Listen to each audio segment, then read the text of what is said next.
بیخي خفه شمه او خپلې مخلصۍ ته جاړم.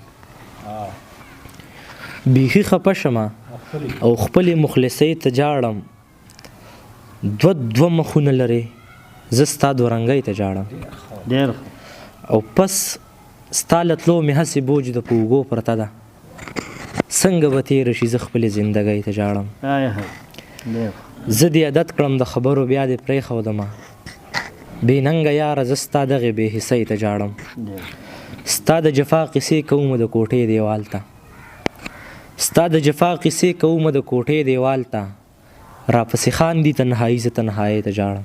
ډېر خیال د لوږې مړ شوم خو سوال مې چاته ونه کړلو. تاثیر صاحب د لوږې مړ شوم خو سوال مې چاته ونه کړلو. خندا غربت پورې راځي او خوددارۍ ته جاړم. ډېر خیال ډېر د لوږې مړ شوم خو سوال مې چاته ونه کړلو. خندا غربت پسې راځي او خوددارۍ ته جاړم. سعود ما چې خپل ګڼل هم هغو مړ کړم زه خپل خلوص ته جاړم ستاسو بدنیتۍ ته جاړم. ډېر ښه سعود ما خو ویل که ما په تا مینوي خدایه دا خلیلم خو ما تا نه یروي خدایه. چې جانان وخاندي تخلیق ته د حیران پاتې شم. تخلیق ته د حیران پاتې شم. قوم به چې جوړه شي د یار په ننګي خدایه. چې جانان وخاندي تخلیق ته د حیران پاتې شم.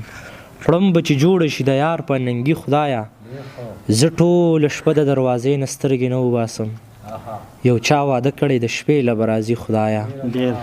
د لیونو په شان د غره له سر چغې وخم. نشته دی په مینه پابندي خدایه.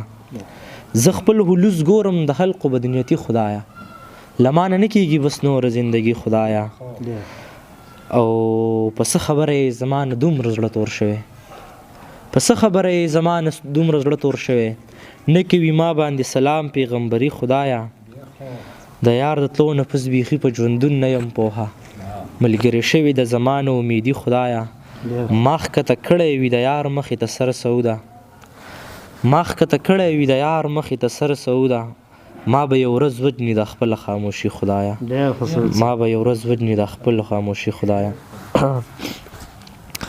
ما مړ ژوندی کړي او په ما کې د ژوند توان راولي. او په ما کې د ژوند توان راولي.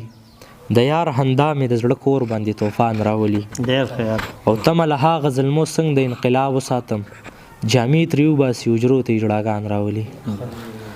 تمه له هغه ظلمو څنګه د انقلاب وساتم. جامې ترې وباسي حجرو ته یې ژړاګان راولي. دا بې ضمیره قوم په هیڅ حالت کې نه وخیږي. که پکې خدای چرته یو ځل بیا باچا خان راولي. د مدینې د ریاست واده کوونکو خلقو په تمه کښېنئ چې قانون به د قرآن راولي. او تاثیر صاحب زه ترې وځم خو په ما دې لږ شان رحم وشي.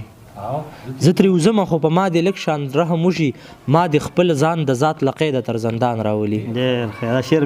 زه ترې وځم خو په ما دې لږ شان رحم وشي. ما دې خپل ځان د ذات له قیده تر زندان راولي. څه لیوني یې په پټرولو باندې اور مړ کوئ. ستاسو د کفر دا فتوې ما کې ایمان راولي. څه لیوني یې په پټرولو باندې اور مړ کوئ. ستاسو د کفر دا فتوې ما کې ایمان راولي. دا د خفګان نهیري وخت و سعود یار چې لاړو. وخت به په ما له دې نه سخت څه امتحان راولي. ډېر ښه سعود بھائی قربان ډېر مننه. راځه تاثیر